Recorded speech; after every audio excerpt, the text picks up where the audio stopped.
Sobe, Ripka ini do, Isak iar besi bodobe.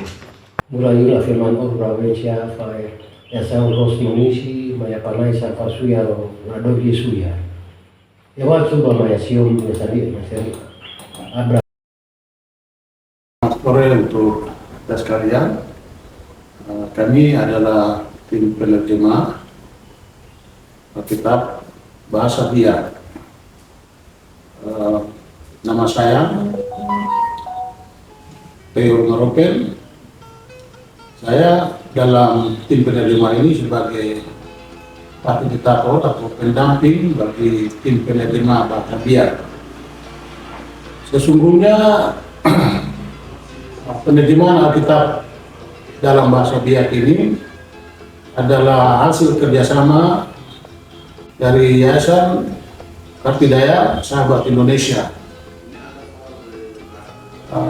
Penerjemahan Alkitab ini bekerjasama dengan GKI di Tanah Papua, dalam hal ini Sinode GKI, untuk melihat bahasa-bahasa di Papua yang di dalamnya ada kebutuhan tentang penerjemahan Alkitab dalam bahasa daerah tersebut. Nah, karena itu dalam proses sampai dengan saat ini berlangsung, itu ada beberapa tahap, yaitu tahap survei. Ada tim dari Kartidaya datang ke daerah-daerah di mana bahasa itu berada, lalu mengadakan survei tentang ketahanan bahasa. Apakah bahasa itu masih dipakai oleh orang-orang dari berbagai tingkatan umur? Kalau bahasa masih dipakai dan itu masih kuat, maka langkah selanjutnya adalah membuat ortografi dari bahasa itu, yaitu ortografi itu menentukan abjad dalam bahasa itu. Kalau selama ini orang menggunakan secara lisan, belum tertulis, lalu ditetapkanlah abjad dalam bahasa tersebut. Kemudian lalu dilanjutkan mulai dengan lokakarya penerjemahan. Nah, bahasa Biak bersama-sama dengan beberapa bahasa di Teluk Cendrawasih ini, ada 5 bahasa dengan bahasa Biak, telah mengadakan penerjemahan untuk Injil Lukas dan kitab Mazmur. Ada 2 bahasa yang menerjemahkan kitab Mazmur, yaitu bahasa Baik dan bahasa Yawakunat. Lalu 4 bahasa menerjemahkan Injil Lukas. Lalu 6 bahasa ini mengadakan dubbing oleh Yesus dalam bahasa masing-masing. Dan pada tahun 2019 lalu hasil terjemahan dan juga dubbing film Yesus sudah diedarkan atau sudah dimunculkan di tengah-tengah bahasa-bahasa tersebut secara resmi oleh Sinode GKI di Tanah Papua. Nah, berharap di bulan Desember ini tema Natal pada tahun 2023 ini memakai Injil Lukas pasal 2 ayat 14 bagian B. Ini akan menjadi suatu yang baik bagi kita sebagai orang Biak untuk bisa membaca Injil Lukas dalam bahasa Biak. Selanjutnya kami sudah mulai lagi di tahun ini dengan tim Biak menerjemahkan Perjanjian Lama, yaitu kitab Kejadian. Ada beberapa teman penerjemah dari bahasa Biak yang sudah bergabung dan sudah bekerja dan akan terus bekerja sampai dengan program ini selesai. Nah, untuk itu di samping kiri saya dan juga samping kiri kanan saya ada Bapak Samuel Perez dan juga Bapak Dirk Michael Mereka akan menyampaikan perkenalan mereka dan juga mengapa mereka mau mengerjakan program penerimaan ini untuk ratusan ribu orang biak. Silakan, Pak Sam. Siapa asli ayah mulai di Samuel Franz Joseph Pompere mulai di Wasai. Ya, Pak. Ya, kalau ini saya ada di pekerjaan ini sejak tahun 2016. Pada waktu itu di gugus kerja yang namanya gugus kuli Pasai 1. Orang yang saya gantikan ada di sebelah kiri saya waktu itu, yang sekarang bergabung kembali. Teman-teman saya pada waktu itu Bapak Kostan Ronsumbre almarhum, Bapak Lukas Rumaropen almarhum, Bapak Alex Rumakiek almarhum, Bapak Oba Jamsen almarhum juga. Dan itu pada gugus pertama kami mengerjakan kitab Injil Lukas bersama-sama dengan dubbing film Yesus yang kami selesaikan Desember tahun 2018 dan sudah beredar di masyarakat di 6 bahasa yang ada di Teluk Saireri. Tahun ini kami mulai lagi dengan gugus kuli Pasai kedua. Gugus kuli Pasai itu terdiri dari 6 bahasa yang ada di Teluk Saireri: bahasa Ambai, bahasa Ansus, bahasa Biak, bahasa Waropen, bahasa Wondama, dan bahasa Yauna. Ini gugus kedua.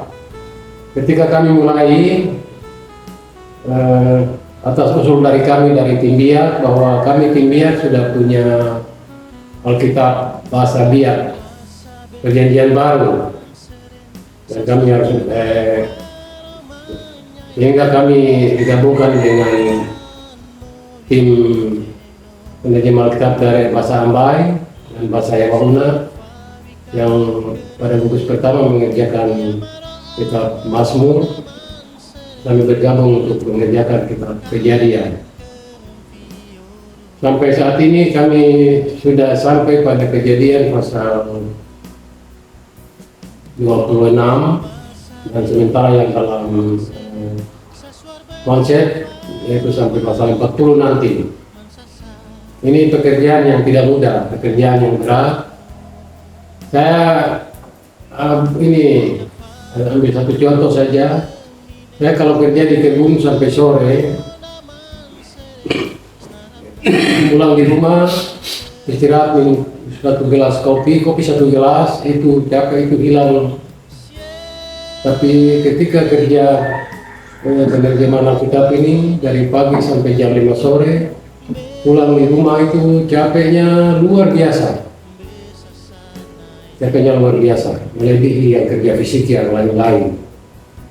Saya pikir itu karena terlalu banyak pertama duduk berjam-jam, yang kedua karena peras otak, dan ini karena takut salah, karena ini bukan pekerjaan yang biasa-biasa menerjemahkan buku pengetahuan apakah ini menerjemahkan Alkitab. Kami takut salah dan itu membuat kami hati-hati sekali. Banyak hal yang kami hadapi dalam pekerjaan ini. Saya sendiri selalu bilang betapa berat pekerjaan ini, dan hambatan tantangan yang kami hadapi besar, banyak sekali. Ya puji Tuhan, karena Tuhan itu baik. Tuhan selalu menolong kami di saat-saat kami tidak bisa berbuat apa-apa. Pekerjaan sementara berlangsung. Hari ini kami menyelesaikan pekerjaan pemeriksaan peninjau. Pemeriksaan peninjau itu artinya kami mengundang para teolog, pendeta, juga orang-orang yang kami anggap punya pengetahuan lebih tentang bahasa Biak untuk memeriksa apa yang kami kerjakan. Apa yang kami kerjakan ini masih dalam taraf yang belum jadi. Kami baru sampai pada langkah keempat, penerjemahan Alkitab yang kami lakukan. Pekerjaan ini itu ada 10 langkah, dan 10 langkah kami harus lakukan sesuai dengan jadwal. Kami harus konsisten pada jadwal. Ketika kami tidak bisa memenuhi jadwal, berarti kami ada pekerjaan yang menumpuk, dan itu harus kami kejar terus.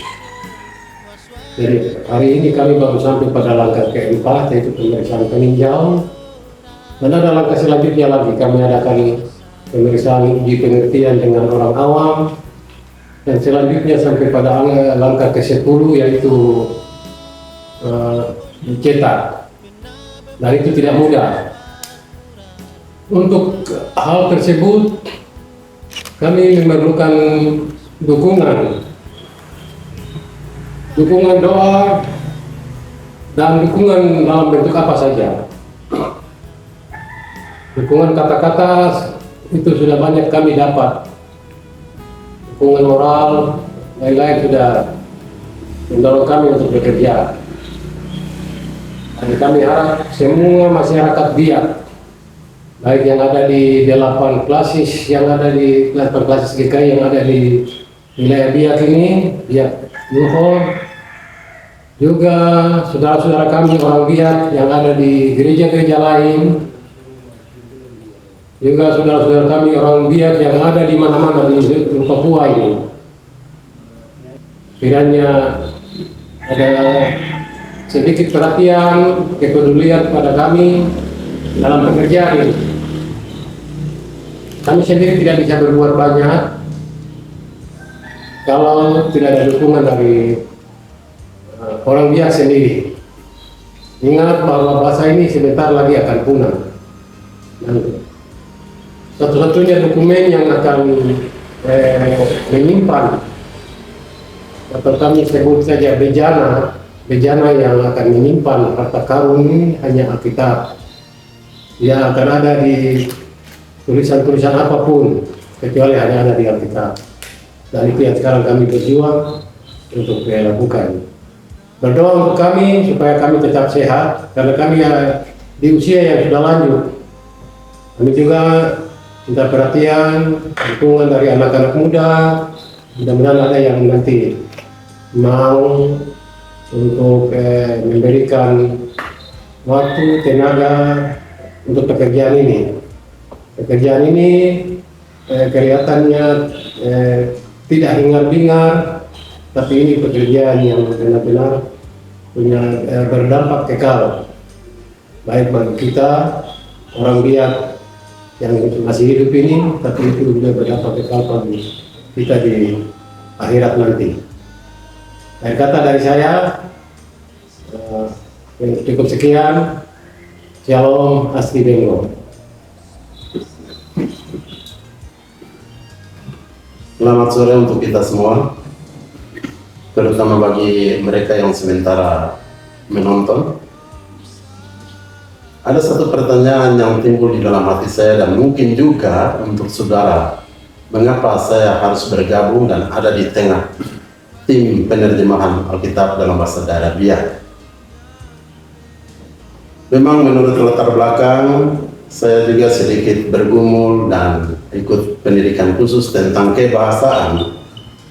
Maka mungkin ini juga talenta yang Tuhan berikan bagi saya untuk persiapan karya ini, pekerjaan besar ini.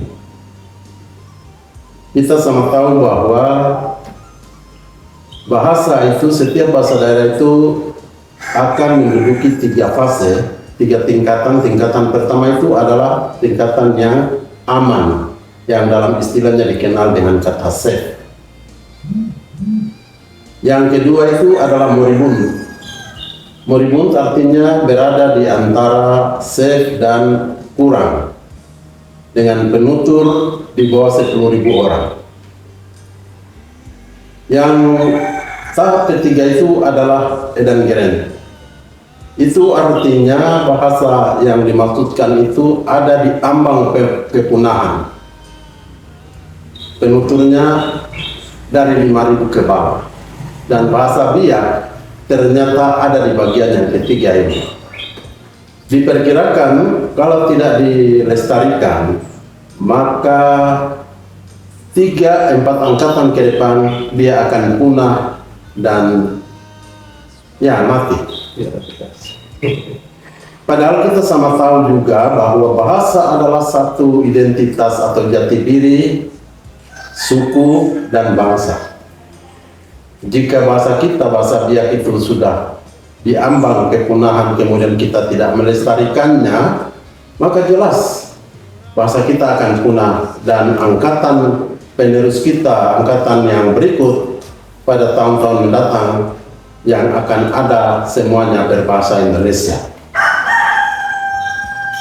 Oleh karena itu, dengan adanya berkat pertolongan dari Tuhan, saya juga ada di dalam tim ini untuk melanjutkan pekerjaan yang memang cukup berat menurut saudara saya Sam, tetapi mulia.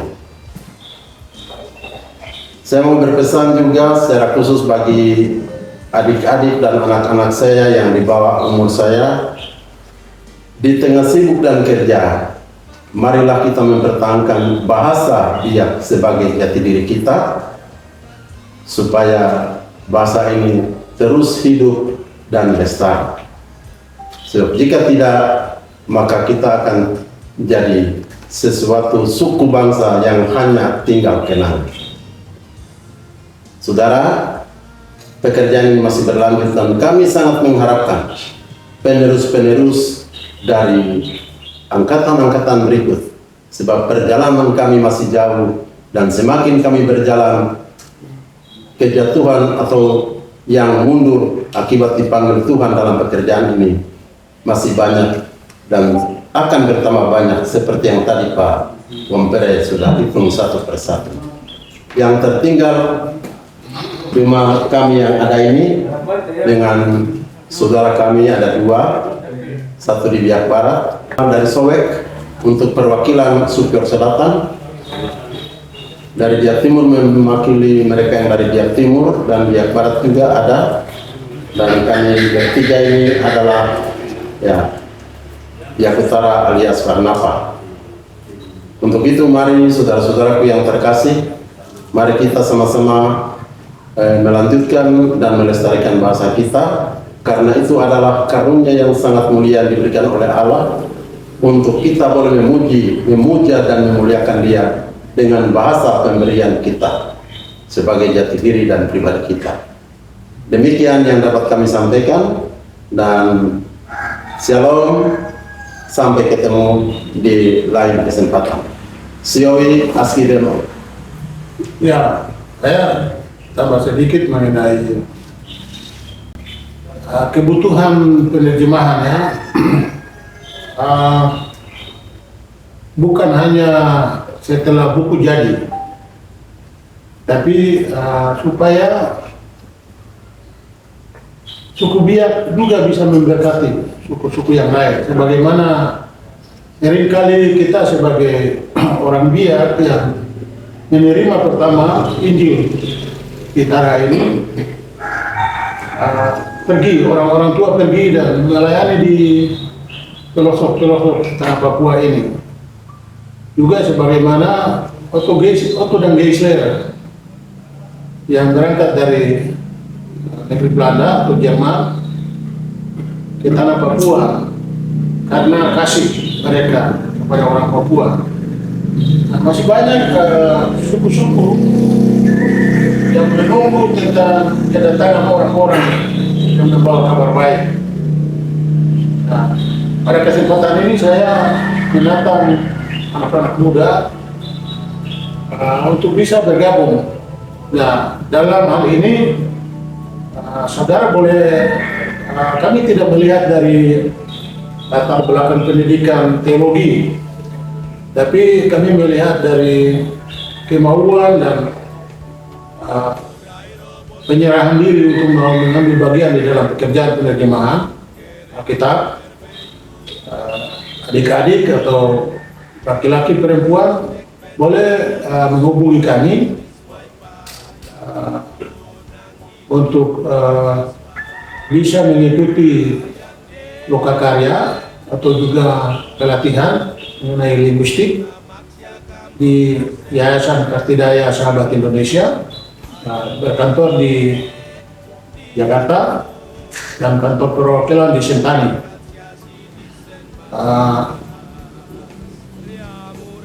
Terserah dari pendidikannya adalah minimal D3 berbagai disiplin ilmu, jadi sarjana pendidikan, sarjana antropologi, sarjana kelautan, sarjana kehutanan, IT, boleh bisa mendaftar untuk mengikuti pelatihan dan saudara bisa dipersiapkan untuk menjadi orang-orang yang andal untuk bisa melanjutkan pekerjaan penerjemahan sampai dengan semua bahasa di dunia ini boleh diinjili melalui penerjemahan Alkitab. Mari anak-anak muda, ini kesempatannya Mas untuk bisa memberi diri untuk mengerjakan pekerjaan Tuhan. Tidak harus menjadi pendeta dulu atau tidak harus bekerja atau menjadi penatua syamas atau pelayan-pelayan lain. Berbagai disiplin ilmu kita dipanggil oleh Tuhan untuk bisa melayaninya. Nah, satu hal yang bisa ikut terlibat di dalam pekerjaan penerjemahan Alkitab adalah ada 3D yang kami namakan 3D, yaitu doa, dana, dan diri. Engkau bisa berada di tempat yang lain, engkau bisa ada di rumah, tapi doa saudara itu mendukung pekerjaan penerjemahan Alkitab. Lakukan itu secara konsisten untuk mendoakan pekerjaan penerjemahan Alkitab. Tapi juga kalau engkau mempunyai dana, berikanlah itu untuk mendukung pekerjaan penerjemahan Alkitab. Tidak harus tunggu sampai 10 juta, 20 juta. Engkau memberi secara konsisten. Setiap bulan engkau bernasar, memberikan 100.000, 200.000 adalah sangat penting mendukung pekerjaan penerjemahan Alkitab. Lalu engkau juga bisa memberi dirimu untuk terlibat langsung dalam pekerjaan yang berdampak kekal ini. Kita dalam penerjemahan Alkitab, nama kita tidak akan tertulis, tapi percayalah bahwa nama kita juga sudah tertulis di buku kehidupan. Tuhan memberkati kita. Dira